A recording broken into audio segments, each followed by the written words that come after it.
Today we interview Ben Halper. Ben is the event services manager for the Zendo project and the owner and facilitator of Lighthouse Psychedelics. He's a member of the inaugural Intertech Accelerated Pathway Program for Natural Medicine Facilitator licensure in the state of Colorado. We talk all about harm reduction and Zendo in the psychedelic space. We go into some of the training techniques that are taught, and we have really just a great deep conversation about what peer support really looks like and what harm reduction really looks like in the psychedelic space. So I hope you enjoy this interview with Ben. Have a great day. Melanie Curtis, Jason Maletsky. Big goals, deep work. Love, fear. Being human. Learning to live in alignment with our values. On the path to our full potential. Trust the journey.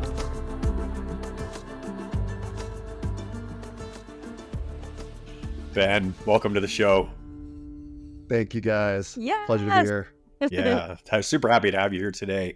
Thanks so much for carving out some time to spend with us. My pleasure. Appreciate the invite. I'm excited to be here. Yeah, I'm really excited to have you here too, because Zendo is something close to my heart. It's a project that I've participated in, and I'm really excited to be able to share more about Zendo with our audience so that there can be a deeper understanding about what Zendo is all about and how it serves a community. Amazing. Yeah. Fantastic. Where do you want to start? Where do you want to jump into this whole big journey? I could speak a bit about my own personal journey with Zendo. Start there. Yeah. Kind of how I got involved and to where I am now, and I'm sure we'll touch on various other things. I know you guys like to get deep, so I'm sure we'll get to a lot of places as we go. Yes, please. Yeah, start where you'd like. Cool. So I started with Zendo project in 2017. My first official event actually was the Psychedelic Science Conference in Oakland that year, Nice. where I just volunteered. At the time, I was living in New York City, and I was going to festivals around the East Coast. And in that time, early 2010s, there was no harm reduction out there. And even here, there was Zendo and not much. Here, I now live in Boulder, so I'm West Coast-ish. But I was going to festivals and heard of the Zendo project and asked the director who I got in contact with if she would come out and do a training in New York City. And so that's how I originally got introduced. I started volunteering.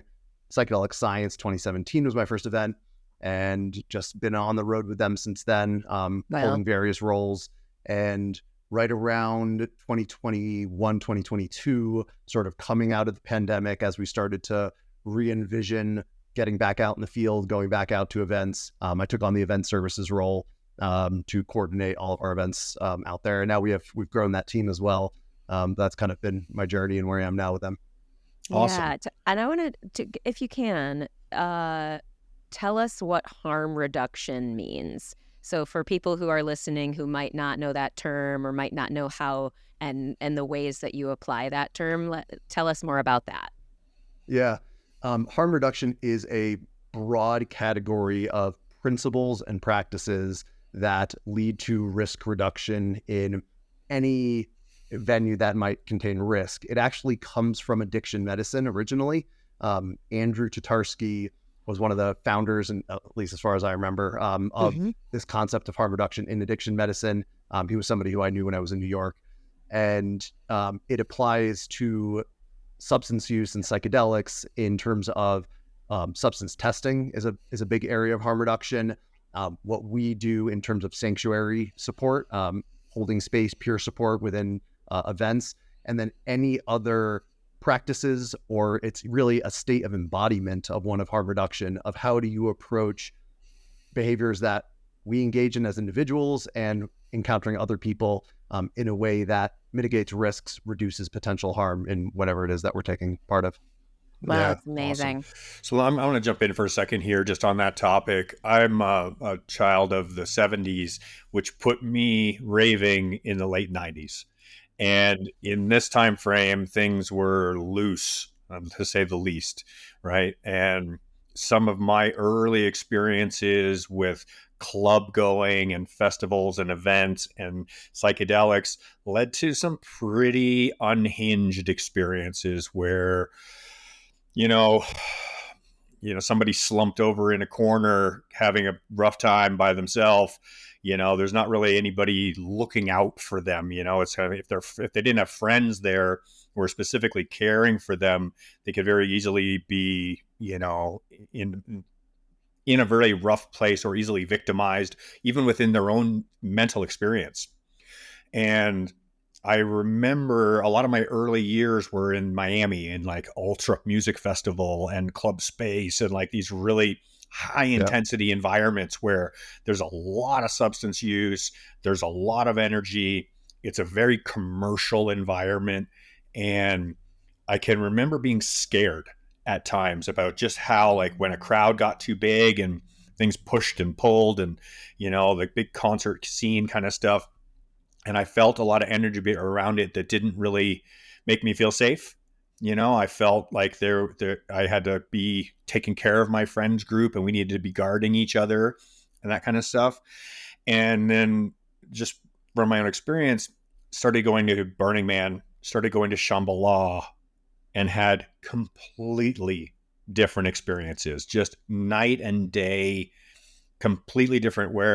And I'll put this example on the table and then I'd like to let you expound upon it, is one of my first Shambhala experiences. Shambhala is a music festival in British Columbia, Canada, and it's very progressive. It's one of the foregrounds for harm reduction. And we were sitting off on a riverbank in the dark, late hours of the night, just watching the stars, enjoying the late hours and enjoying our state of mind and the music in the distance. And a caretaker came along with a flashlight, and my instinct from those early days was security guard, flashlight, you're about to get in trouble, right? Somebody's going to come and point a flashlight in your face. It's a cop. They're like, who are you? What are you doing? Kind of thing. Like, are you doing drugs over here? And instead, it's somebody coming along to make sure that everybody's okay and just checking in, that everybody's conscious, that everybody's cared for, that everybody's comfortable.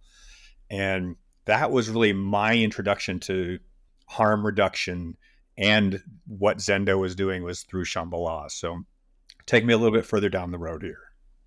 Yeah. One of the things that I'll kind of expound on from what you just shared is how harm reduction at events can be, and should be, both substance related and otherwise. Any form of overwhelming experience. I hear you talking about those early experiences at Space and in Miami and in the rave scene, and how things can get heavy and dark. And whether you are on a substance and are feeling those energies and could use some support, or you're going out having a good time completely sober and you need some support in these spaces, we are there for all of that. And that's what we train folks in. And also, when you're speaking of the approach of the first responder, it's so critical when we get into events to be able to liaise with the security teams, with law enforcement as much as possible, crisis intervention teams, to train them in our ways as much as we can, and how to approach somebody who may be altered, and do it with softness, do it with gentleness, do it with curiosity, in a way that will not necessarily de-escalate, but prevent the possibility of an escalation that doesn't necessarily need to happen in how you approach that person. Right. Trying not to trigger the fight or flight response with somebody who's already triggered into one of these kind of experiences, right?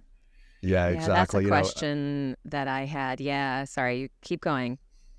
I was gonna say, like, that's so much of when you approach somebody in the field is like, I mean, I could start talking about how we actually do this work, but it's about, getting low, getting quiet, getting small, being, like you just said, Jason, in a way that is non-triggering, that is soft, and to create the connection and the rapport when somebody is in an escalated, altered state, especially when it's not in our sanctuary space and it's out in the field at an event, is them realizing as quickly as possible, and you conveying that I'm not security, I'm not law enforcement, I'm not medical, you're not in trouble, I'm you. Like, I'm just a homie, I'm a festival goer, and I'm here to support you, and let's figure out how we can do that together. Yeah, that's definitely that was absolutely what I was going to ask about next, because I for sure want to hear more about your individual story, because I'm very curious about, because you're doing this incredible work. You have a skill set that is beautiful that now hopefully is starting to scale as people are becoming more and more interested in psychedelic medicines and healing and engaging these medicines. And so how did you personally even find psychedelics? Like, what is your individual personal origin story? You know what I mean? Like, how did you start down this path with yourself? Awesome. Great question. Love to talk about this. Um, had many twists and turns, as these things often do. I mean, I can share something. I don't think I've shared this on a podcast before. I grew up ultra-Orthodox Jewish. Wow. That's a big part of my origin story. So I grew up in a highly restrictive environment, very, dogmatic, regimented, that sort of thing. And I believe I was either 19 or 20, and I was living in New York City going to college. And some friends invited me up to a cabin in upstate New York for the weekend, and go up to the cabin, and there's a big bag of mushrooms, which I had never seen before. Obviously, I'd heard of. I had smoked cannabis sometimes, a few times at this point, but had not done psychedelics yet. And, just went for it. Just grabbed a handful. We weren't testing things or weighing things much in those days, and had a absolutely profound, life-altering experience. What I like to say is that there wasn't any significant epiphanies or, ahas or like sudden realizations about me or my life during that experience. And this speaks to integration, it was really the time after the experience where I noticed that the cages in my mind, those limitations that I thought existed and how I had to be in reality, were not as real as I may have thought they were. And I started being able to open up to, how do I want to live my life? What is my truth? What is my spiritual journey? And so I found that, after that experience, that was just from that first time. Some period of time, probably months or maybe a year or so after that, I had my second experience. And this now leads directly into my Zendo work, where having no familiarity with the concepts of set and setting, I did an amount of psilocybin mushrooms in Central Park with an ex-girlfriend, a group of people who I didn't really know. I smoked some weed, with that on my second experience in a public venue, and I had consumed everything or the mushrooms after everybody else did. And so everybody was ready to leave, and I was like, I guess we're leaving. And I walk out, and now I'm in the middle of New York City, and had a very, very challenging experience. Wow. And from that point forward, I didn't do a true psychedelic, a tryptamine, for 10 years. From 20 to 30, I didn't touch a psychedelic because I knew it was the most profound and interesting experience of my life, and that there was so much there, but I was terrified. And I was like, I can't go through that again. Mm-hmm. Yeah. And so during that interim, I was on Erowid, on blue light, reading Stan Groff, just listening to psychedelic music. I was completely immersed in psychedelics without consuming them. Isn't it? It's really incredible how powerful the effect is, right? So you say you had your most profound experience ever, and then also one of your most triggering experiences, and these two things polarize each other. And now there's this internal battle of I know that this is good for me. I know that there's medicine. I know that there's value. It's changed me. It's opened the gateways of my mind, and yet I am terrified. And so this whole concept of set and setting, which has been preached for decades, by the founders of the movements per se, of creating that container for a safe psychedelic experience, quotes safe, it's such an important piece. And I think so many of us have made that critical error of just nonchalantly, having a handful of mushrooms or taking a tab of acid. And my gosh, I can totally relate to you, where I've regretted this, finding myself in a scene, in a place, and not had that safe feeling. Yeah. Yeah. So now here's the big one. 10 years go by, you don't touch a thing. What gets you back across the bridge? Yeah. That's a big jump, gap to jump, right? Yeah. As in many good stories, it was a great woman who got me back across the bridge. I'm not gonna lie, I like this answer. I like it too. So I met my now wife, Koi, in my late 20s, and we both became yoga teachers together, and we're really into consciousness and that sort of thing. And I started getting to meditation a little bit. And with her encouragement, we started getting cabins, in early days of Airbnb, getting cabins in upstate New York and making mushroom tea. And at this point, I'd done a lot of research. So I had an idea about dosage and how to do things and how to set everything up to allow for as much ease and grace as possible. And that then was my re-entry back into the medicine world, and now in a in a conscious way. Good for you. It's a big move. Thank you to her. Yeah, exactly. Thank you, Koi. Thank you very much. Absolutely. I mean, for real. Well, and I'm curious too, because of all the work that you have done with Zendo, because of all the space holding you've now experienced, and correct me if I'm wrong about I'm imagining you have a significant amount of experience comparatively to the average person. And with that, I'm wondering, what did you learn? Like, what are things that stand out as things that you've learned and or advice you would give? It's probably two separate questions, but let's start with what you've learned. The thing that's, many things. Yeah. I like to say, like, I discovered what my best self was through this work. So pretty much all ways that I walk through the world that I feel like are in my integrity are informed by these practices. What a great answer. Beautiful. Thanks. But I think the idea of true non-judgment is so central to creating safety. Being with somebody in whatever state they are, whatever experience they're having, being able to notice my internal dialogues, which may contain stories, which may contain judgments, what have you, and then returning back to the core of love and compassion and non-judgment, and just being present with this person exactly where they are in this moment. And I don't need to fix anything about it. Everything is perfect how it is. I'm here to just hold space. So that groundedness in compassion and non-judgment is, one of the biggest learnings and takeaways that has informed the rest of my life. I have a tear coming to my eye because it's just, even just thinking about like being held and cared for, like accepted with literally no judgment at all. Ugh. Yeah. That is healing.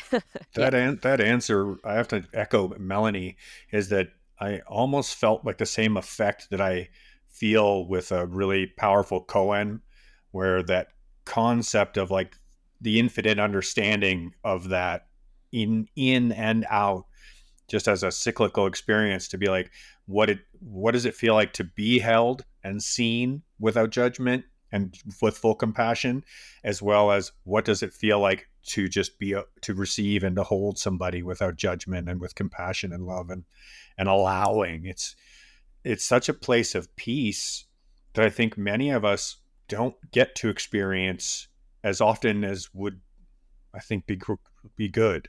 It would be good for all of us to feel joke. that like daily. I want to share just really quickly. This is a thing that my best friend and I are starting to do. I was basically realizing in my own existence, I'm like, because I'm a coach, I hold space a lot.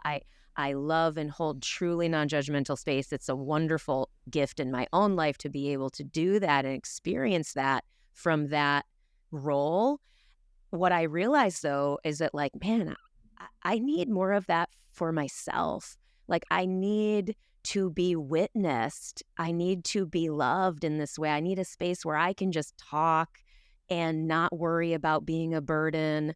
You know what I mean? And so I really was like, oh, maybe I should get my own life coach and this and that. And was talking to my best friend about it. And we came up with this idea. So we're having these calls of like being witnessed, and it's Cool. we just started, but it's wonderful, and it's different than a friend call too, because there's that intentionality of having that experience, to your point, Jason, about like we need more of that. So anyway. Yeah. Gorgeous. Yeah. Yeah. And one of the methodologies to train somebody to be non-judgmental in these spaces, it starts from a place of being non-judgmental to oneself, right? Yeah. If we judge ourselves, if we are trying to fix ourselves constantly, we are going to project that out onto the world around us.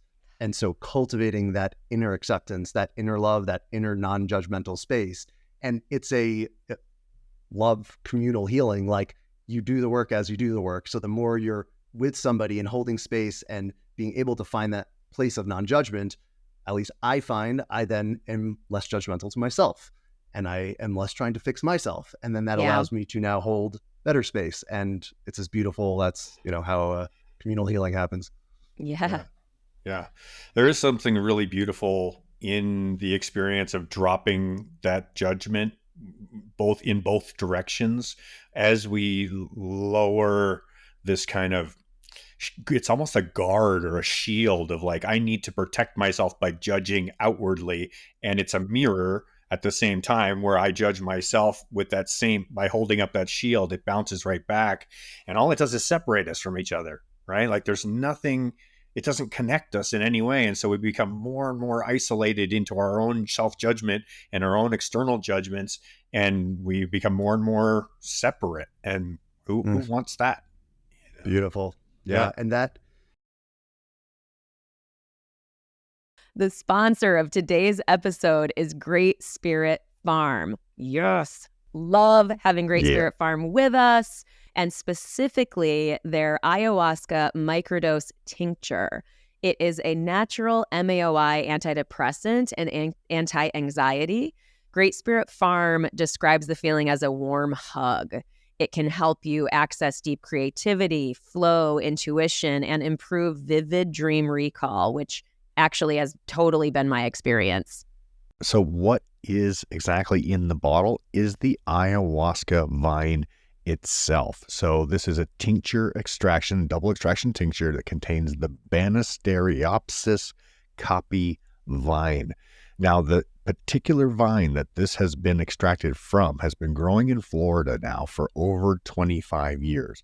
And the ayahuasca vine does not contain DMT, so that makes this tincture 100% legal in all 50 states. Yeah, Great Spirit Farm recommends starting with 1 to 3 dropperfuls and increasing your dose gradually from there until you feel the effects. There are no known contradictions with antidepressants, and always check with your doctor and only take as directed.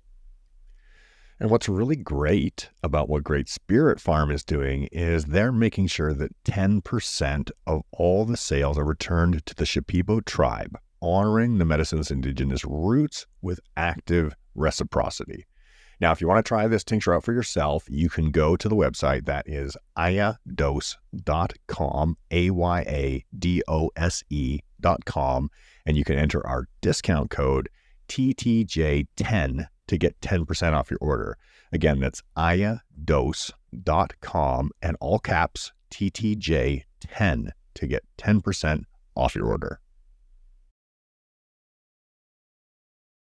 That connection with somebody when they're in an altered state is so critical to being able to be that anchor and to be able to hold space for them. And anything that gets in the way of that connection, like what you're speaking to, if there is this judgment, now you've put up that shield, you've put up that wall, and there is this separation there. And so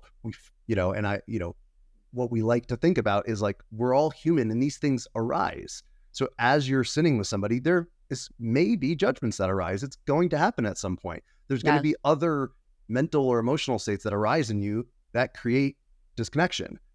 And what are our practices? How do we re-arrive at center? How do we reground into non-judgment and compassion? Yeah. I just had a long conversation with one of my dear friends, and one of her siblings is struggling with addiction right now, and she's reaching out to me for advice to say, like, how can I approach the situation? How can I really be of service? How can I help? How can I be there for my brother who needs this help? And I said, well, first of all, you can't like put yourself in a place where I say I can help you, because this puts you in a position above the person of like, I have a power you don't have, and therefore, there's something wrong with you, or there's a power imbalance in here. I'm like, the best thing you can possibly do is just go be with them. Like, just walk side by side together, and no judgment, no need to offer anything. Just be that compassionate energy of sit with you. We'll walk each other home, as Ram Dass says, and we mention over and over, let's just walk each other home. Yeah. And that's where we get the term peer support from. We're just Mm. peers. Yeah. We're all equals in this work. That's our scope of service. So good. Peer support. I think that's also empowering, right? Because I often would think, because I say to Jason a lot, like, I'm far less experienced in the realm of psychedelic medicines, healing, recreational experiences. I've had a number of them. I'm probably more experienced than some, but I am, you know what I mean? So my experience level comparatively in this realm is less than a lot of folks. And obviously that's fine, but it's, I don't even honestly remember what I was going to say. I'm now thinking about the vacuum cleaner, sadly, but that's how it goes, So, that's what it was. It was the peer support and how empowering that is, because like for me, as someone who's like, I'm not a scientist, I'm not a researcher, I'm not a facilitator, I'm just a concerned citizen, I'm just a passionate advocate. You know what I mean? It empowers someone like me to be able to go, oh, I can talk to Ben, or I can go to Zendo and learn and become a peer that is able to support, but in a really respectful, safe way. So how would you expand on peer support? Because I think that's a really powerful piece. Yeah, like you just said, it is accessible. You don't need any degree, be a mental health practitioner, be a shaman, any of these things. Everybody has access to a grounded state of being and a compassionate heart. Yeah. That's what it takes to be a peer support. We're not guides. We're not trying to fix or change anything. Yeah. And so, that's so key right there, right? We're not trying to fix or change anything. Yeah. That's it. And so just to hold space, that's all you need to do, is be your good old loving self, as I like to say. That's the key. Noted. Yeah. I have to say, I was really intimidated by the idea. My first wife is a nurse, and for years we've been attending the burn, and she would always encourage me. She's like, you should go do this. You'd be really good at this. You should go do the Zendo thing. And I'm like, oh man, I don't have an education. I don't have any degrees. I just done a lot of psychedelics, and maybe that qualifies me to understand in some ways, that others might not. But I still felt really intimidated, and it really took Zendo reaching out to make me feel warm and invited enough. And Melanie and I attended the day-long training in the psychedelic sciences in Denver together. So we shared that introduction, and then I finally had the opportunity to participate in peer support at the burn following that. So I do want to encourage anybody in our audience who's thinking like, yeah, maybe this, that, but scared, if you're nervous or you don't feel like you have the qualifications, you do. Yeah. That's it. Yeah. I was on a panel at Psychedelic Science in 2023 and around harm reduction, and somebody from the crowd had asked the panel, what trainings or what, sort of modalities do you think are important to like get yourself on the pathway to doing this work and to making this a professional career, et cetera. And, everybody gave various forms of answers, talked about IFS, talked about various psychedelic therapy trainings, clinicians, books, et cetera. And when I was thankfully, because I felt it was impactful, I was the last one to go. And I said, go sit under a tree. That's it. Go sit under a tree. Yeah. Put your butt on Pachamama and breathe. That's the best training. That's it. We can all do that. You don't need anything fancy. And Jason, I'm so glad, it makes my heart sing hearing stories like yours of people who don't necessarily see their avenue or feel confident to step into roles of psychedelic support. And Zendo is, in my humble opinion, one of the best places out there to get experience regardless of your prior credentials, education, and experience, And I actually, as we create teams for events, especially Burning Man, where we create huge teams, there's a huge shift in the population of folks who apply, now versus when I started, where everybody's coming with psychedelic trainings and degrees, and they're ketamine therapists and et cetera, et cetera. And we really try to make a balance where there's a lot of, we have some folks who have that type of experience, and we have a lot of folks, maybe Jason, where you were when you came in, where it's like, I have a good amount of psychedelic experience. I'm not a practitioner. I'm not a shaman. I'm not a facilitator, but I know how to maintain a grounded state of presence. Yeah. We need you. We want you. You're perfect for this. Oh, I love that. Oh, that makes me happy to hear. Really does. And that takes me back to the second half of my other question of advice. Other than sitting under a tree, which I think is perfect advice, to be honest. So if that's the only answer, cool. But is there anything that's where else the Buddha you would found offer? enlightenment, right? Yeah, right. Yeah. Exactly. Yeah. Is there more that you would add to that just for the sake of having the space to do it? Yeah, I think there is, it's underrated how many opportunities we have in our day-to-day life to cultivate these states of presence and to hold space for our loved ones, for our dog, for a stranger we encounter in the coffee shop. Anytime you're in an encounter with another being, there often is an opportunity to be that grounded and loving state of presence for them. And so finding those opportunities and cultivating that, you will then come into the peer support space within psychedelics and find that you have done the work and you have created that safe space inside of yourself that then creates safety for others. I can think of as soon as you started going down that description there, I started thinking about family and how my own life experience has changed over the years with how my family interaction works because of that modality, and just the dropping of the judgment, the accepting of my family for who they are, allowing them to be in whatever experience they're in. And it's there's a lot of classic quotes around, like, you think you're enlightened, go spend another week with your family kind of thing, right? Right, exactly. It's the perfect example of like, oh, how can I really be this example of myself, holding space for, my mother, brother, father, sister, whoever, aunt, uncle, to have their own experience. And it's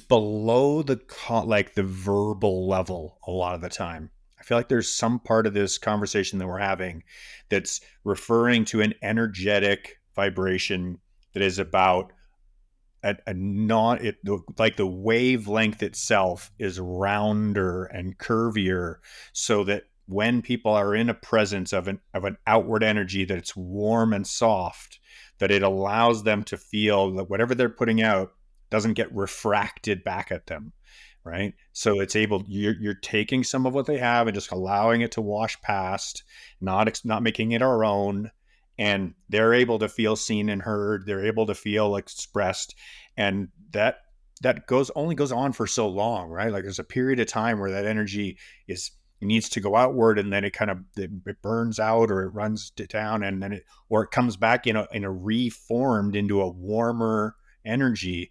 And now their own edges soften, our own edges soften, and it really, I'm really grateful for having these own experiences and feeling that kind of connection. I feel it right now. Totally. In this circle. Right. Yeah. Yep. Yeah. Exactly. We have a funny expression I like to use sometime, which is WAIT. That's the acronym, is why am I talking? When you're in a space holding situation, it's like so much, to your point, Jason. It's so much of it's nonverbal. It's like, it's I like to give examples when we do role play scenarios. Oh, please do. Please do. Yeah. It oftentimes one of the hardest things for new sitters to do is to sit in sacred silence with somebody and to hold space in that way. And, they'll just be like, so where are you from? Who's your favorite artist at this festival? Or just those kind of things, which is Oh, no. a natural human, we like to connect verbally. We are verbal beings. That's a lot, some understandings what separates us from other mammals. We have that. And to really be connected with somebody is so much more about energetic connection. And if we're holding space and allowing them to have their experience, a lot of the time when we start talking, it's interruptive. It's disruptive from the experience that the person was having. And so, we like to watch and listen to ourselves and be like, oh, I noticed that I have this curiosity and I want to ask this question. Okay. I don't judge myself for having that. Why am I feeling that? What is that for? Who is that in service of? What is that in service of? And that is a process, and that arises with everything, every sort of intervention or modality or any action that one might take while in a space holding capacity. That sitting and noticing and watching the internal processes is the foundation of the work. Oh, I love that. Absolutely love that. Stealing that 100%, taking it, reflecting on it, making it a journal prompt. All the things. Wow, I really, really love that. There's a part of me that also wants to, I don't know if this is something you can talk about. If you can't, that's okay. Are there any stories that stick out to you from your experiences, not breaking any confidence or confidentiality by any means? That's not what I'm asking for, but more to shed more light on what this can look like when you have a person in real challenge. You know what I mean? Like what signs have you seen, or what things do people exhibit that the skills that we've already talked about can meet and aid? I say that, the vast majority of people who come into our spaces at events are in some form of challenge. I like to refer to Zendo as the psychedelic emergency room, because if somebody is at an event, mostly music festivals, and they've taken a psychedelic or some substance, they're there to connect with their friends, to listen to music, to explore art and have experiences.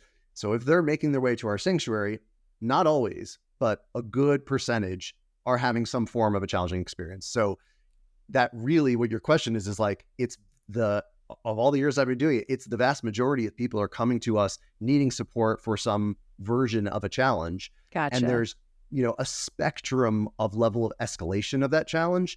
And that can inform, if there is an action that's to be taken, that usually informs that, in the sense of, if somebody is coming and they're having a very inward experience, not highly verbal, not highly physically escalated, and they just need a safe place to be in that, then it's going to be a meditation. I mean, it's always meditation, but it's going to be truly like you're in a meditation hall and you're sitting with somebody and just being present with them.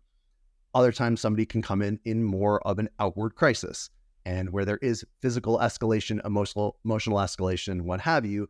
That's where it then becomes more interactive, whether it can be, physically interactive, where we're with somebody and holding space in a more, I'm making motions on this video, but like in an upward way and moving physically with them, or doing, interactive, verbal processing and that sort of thing. And, there's a whole constellation of experiences between all of that. And so at the foundation, being a grounded, loving, centered state of presence is the foundation of all of it. No matter what walks in, that is the place to be able to hold safe space. Amazing. I had the pleasure of being on shift in 2023 when the rain started. And we had a monsoon level rain come through Burning Man and just completely flood the place. You're probably there, I'm not sure. I actually was wheels up getting off playa as it started to drizzle. Oh, really? Because, I have a toddler at home here. And the deal with my wife to go was I was going to go set up services, do the training, and then get out of there Friday. So that was always my plan. And so I escaped right before the monsoon hit. So I saw you at the training, and I went on shift right as this rain started. and the actual Zendo structure is a cardboard, an industrial cardboard structure. Yeah. And it started to leak and it started to drip all through. And we had it was a double challenging experience where fortunately we weren't too busy. We didn't have too many people at the time, but we started having the water coming through the roof and just dripping, and we had to completely restructure the whole setup and move to alternate spaces and reconfigure everything and then manage and navigate the flood. And I think there's an analogy in there that I'm kind of wanting to share, is like this internal struggle and the external struggle. Sometimes these things are paired together. One of the people who came walking in was just ill prepared for an environment that he was in. It became cold, it became wet, it became, and it becomes life threatening to not be prepared to survive in that kind of a space. And I think where I want to go with this description is that it's really wonderful to have a team of people who've done the training, who have established the structure within the organization and the team, that there's a hierarchy of command, and that there's communications in place, and that there are facilities and resources available to be able to navigate whatever those circumstances are. And for those who haven't been to the playa, it's one of the most challenging places to exist. It's like trying to live on Mars almost. So I have to commend Zendo for especially having spent my whole life in high performance teams. There's an excellent level of organization and structure, and how well everybody follows that and supports everybody. Can you speak into that a little bit? Because I got a lot from that at Psychedelic Science as well. I thought it was very well articulated about how that's all built up, and I'd love for our audience to know more about that. Yeah, thanks for asking. Thank you for that reflection around what we do. We had our staff retreat in November, and we were doing a post-it note activity with different words, our values, and the ways we see what we do. And a word that a lot of us, we as a collective, kept coming back to was excellence, in the sense that we in some ways we are and always will be hippies in a tent. We are just peers. We are just festival going humans who want to help other festival going humans. Like, that is the foundation of what we do. And after doing this for, a while, more than a decade, we have reached a place of professionalism and excellence that we are trying to, bring out into the broader world, both within psychedelic support and other areas of just mental health and harm reduction. So, hierarchy, the chain of command, the, protocols and procedures, what we have in place in terms of medical direction, and those medical protocols, and how we liaise with professional teams, security, mental health, crisis intervention, law enforcement, all that is formulated, all that's documented, all that is trained on, doing mobile response, going out into the field and events, and how to support people in those instances. And so we've created all of that internally over many years we've been doing this. And now we're starting to train that outward, and actually, Melanie, when you had asked earlier, like, how does one train oneself to do this sort of thing? We last year started our own sitting and integration training, a SIT course, which takes place a number of times a year. And it's an opportunity to get trained in these practices and in, how to function as a harm reduction peer, and then bring that to your community and to other events. And so, Amazing. We really pride ourselves on being able to do that in a professional way. I love it. I love it so much. I want to build on that, because if excellence is a word that's coming up and it's one of the core values, and it's clearly being evidenced by how you, Zendo, the team, is showing up in the world and what you are putting forward as offerings and available pathways for people to grow. Amazing. What other resources or books or people or whatever, what would you recommend for people to add to their learning list if they want to can be optimally sort of respecting of this desire to grow in this way? You know what I mean? Mm-hmm. I have to wear both of my I have a few professional hats, but I'm going to wear another one, which is my facilitator hat. So I Cool. do professional psychedelic facilitation, and I get asked sort of in vein of what you're asking, how does one, take this route from peer support, from being somebody without a mental health license and or clinician or any of that, and then how do you transition into this being more of a professional facilitated occupation that one does? And I think doing one's inner work is where it starts. So wherever wherever you feel you're called to find your, befriend your shadow and those sorts of things, and be within your own inner work. That is going to lead you to be able to hold space well within a peer support capacity, and then additionally transition into, be able to do this work as a facilitator or any other profession within psychedelics. What came to mind when you were asking is like connecting to one's own lineage.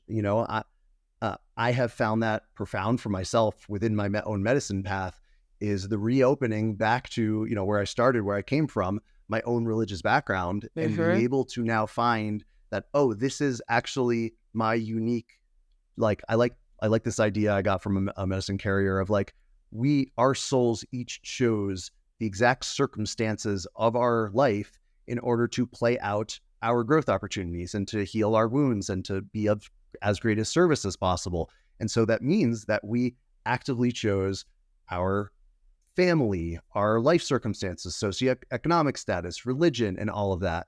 And that has been a beautiful lens for me to reconnect back to my religious background and my lineage, to understand, oh, how does this offer me my greatest growth opportunities and to be of service to my family, myself, my community, what have you. So that is always a recommendation I have, is for people to explore that if that feels called to them.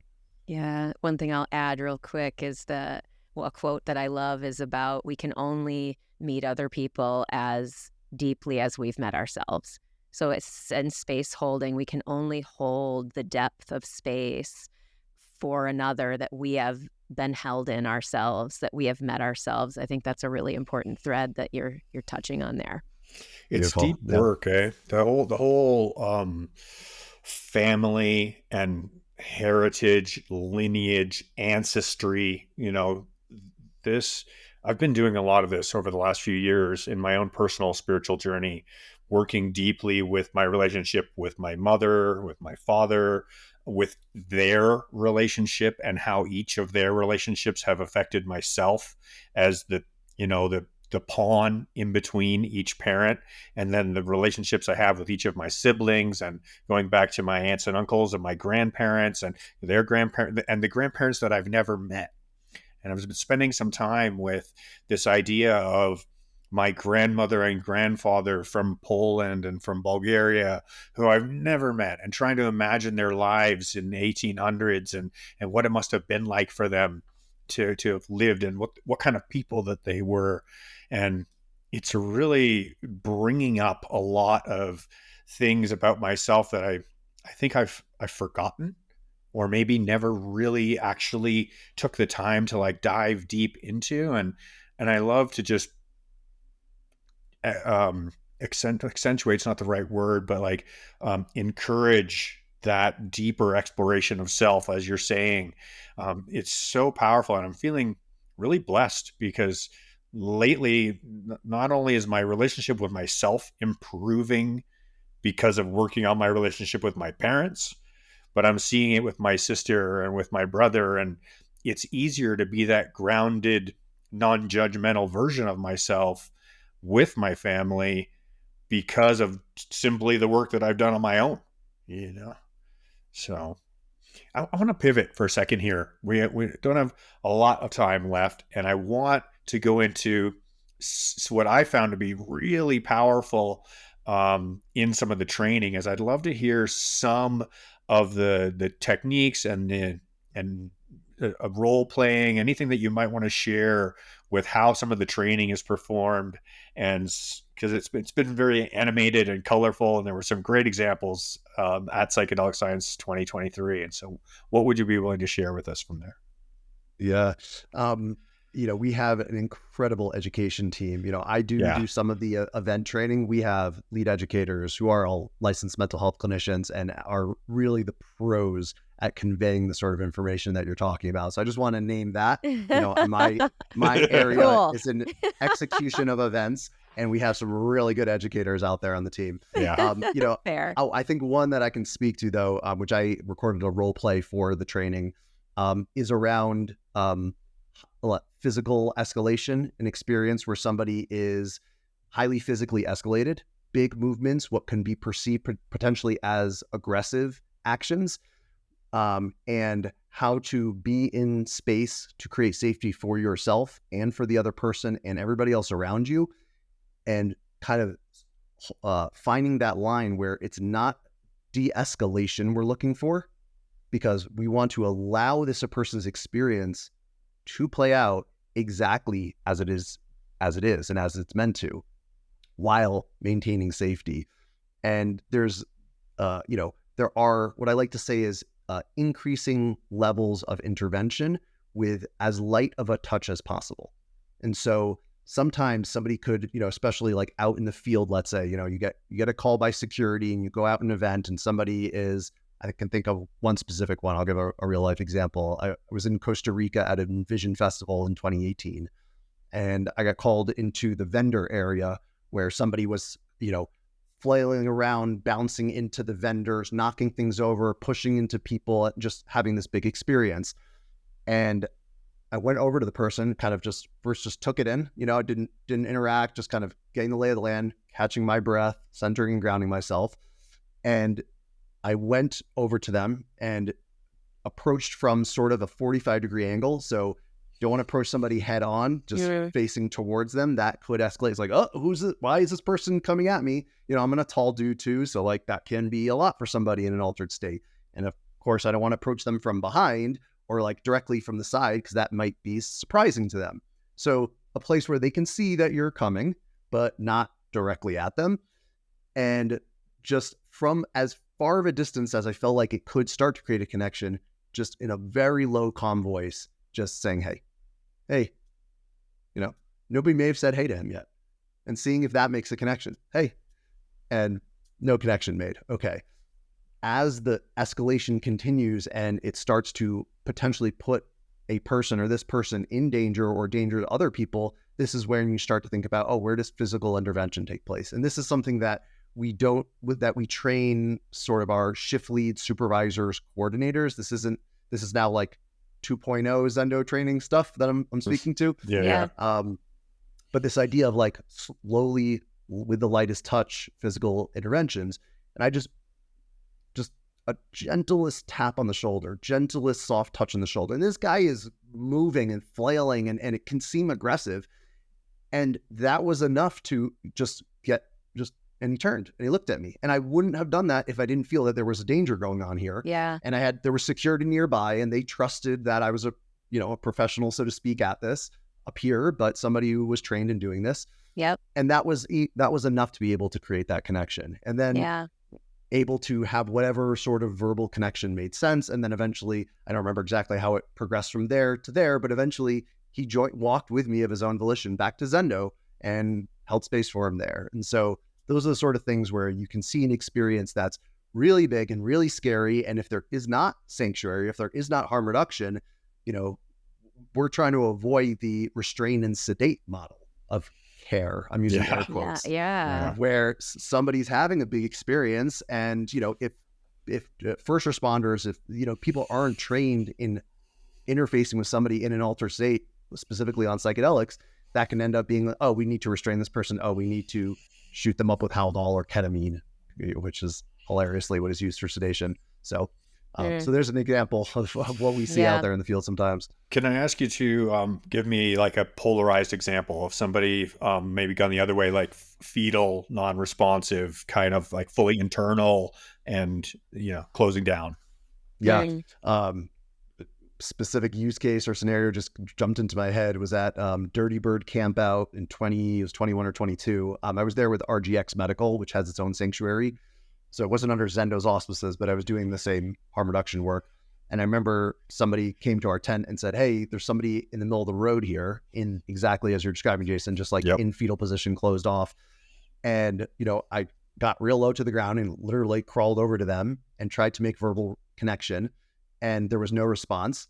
And so I sat on the floor, I think for probably an hour and a half without ever interfacing with them, but they were safe. And me being there, I was able to triage if somebody was coming over and looking, or somebody was going to accidentally stumble over them, oh, watch out, watch out. But there was nothing for me to do. The person's safe. They're sitting there. They're having their experience. They haven't reached out to me. They haven't expressed distress. They were curled up. Who knows? They could have been meeting God. Well, I don't know what's actually happening in that experience. So what I did in that case was just hold space, create safety, and allow the experience to unfold. And as far as my memory, as I can recall, I believe they just kind of got up and kind of looked at me and walked away. And that was it. And I was like, cool, awesome. That was perfect. Great. Now they get to go enjoy their festival experience. So, it's again, the lightest touch possible, just doing what we can to hold space and allow the experience to unfold. I think you just totally nailed it there with the idea of just space holding. I mean, just as long as they're not expressing distress and they're breathing, they're fine, just sitting next to them and allowing their experience to unfold without impeding our judgment of what we think they need it's beautiful, and preventing the accidental somebody tripping over them, or an art car or a golf cart, or who knows, not seeing them and then becoming a hazard for themselves that way. It's awesome. Yeah. Melanie, what were you going to say there? Yeah. Oh no, I was just thinking about how it was sort of what we touched on earlier about the skill, that there are skills that people can learn, and how accessible that makes all of this. And that's just I think something worth re-mentioning, so that people listening can feel empowered to step into this learning and then hold space and or add this version of value in experiences they find themselves in the future. But I also was thinking how this is, as you mentioned earlier, Ben, this is so applicable far outside psychedelic experiences. Just this overreaching concept of space holding and grounded compassion and grounded presence and non-judgment are just, dude, you want to step into a skill set, choose that skill set and watch your life transform. Preach. Yeah, Preach. Mel, you just made me think about how I've traveled the world, and in examples like Scandinavian countries, the way that the police manage society in general is a lot more in the vein of harm reduction than it is of protecting ourselves from ourselves kind of thing. The police are there to they don't want to intervene. They don't even want to be there if they don't need to be there. They just want to make sure everything's okay, and then if there's something not, then they'll help with it. And I just love this idea of this energy spreading as a whole, of us just being there for each other in our times of need, of whatever that may be. Because I like to say, this is one of my quotes, is life is an altered state, right? This is not the default mode, right? We're and this altered state is changing constantly. My mood last night is nothing like my mood today. These are two completely polarized experiences. I was really having a rough night last night. And today I feel energized and clear-headed and sharp, and, just being allowed to have our own individual experience and being able to be witnessed and seen and not judged for it. Like, what a special thing to have in this world. So yeah. So much gratitude for the work that you're doing, Ben, and for Zendo overall. And so thank you so much. Yeah. I know. Well, what else have we not, is there anything that we missed? What would you like to share that we didn't touch on, or any final thoughts? Go for it. I'll circle back to the SIT course, again, to your question, Melanie, about how people can get these trainings and build these skill sets. We do this 4-week course multiple times a year. I think the next one, there's one happening in February. I'm not sure when this will go live. There's the one after that is in April. Nice. So, and that's really, it's modeled for it's peer support, and it's available for mental health professionals, first responders, event volunteers and employees, people who have friends who do psychedelics. If you've done Zendo events before and want to up-level your training, it's really geared for everybody. So yeah, definitely worth mentioning. And, and also we have events coming up. We have a major event, which not ready to be announced, but should be coming out in our email fairly soon. A very big event I'm very excited to get back to. So that should be going out, and, so we need volunteers. Just sign up for our newsletter on the Zendo website.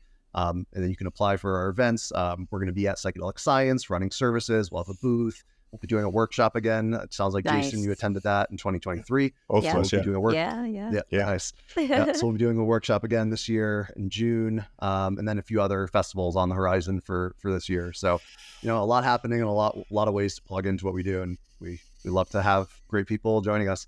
Awesome. Fantastic. Yeah. Ugh. I just love it all. I really do. And I know that sounds, like effusive, but I do. I love it all. Yeah. Thank you, Ben. Thank you. I really want to say thank you personally. I'm affected in a deep personal way by both sides of this whole harm reduction movement. And there have been times when I've been the person in need, where I've really needed peer support. And there have been times where I've now been able to offer peer support to others. And it really I feel such a warmth in the energy surrounding all of it. And I'd like to personally thank you from my own heart for making the time to share this with the world, and the work that you're doing, and for everything that Zendo's doing. Thank you guys so much for having me. It's just my privilege and honor to be able to help spread the awareness of these practices and of what we do, and and get to do this in this life. It's really an honor and privilege. So thank you guys for having me. Thank you. Thank you.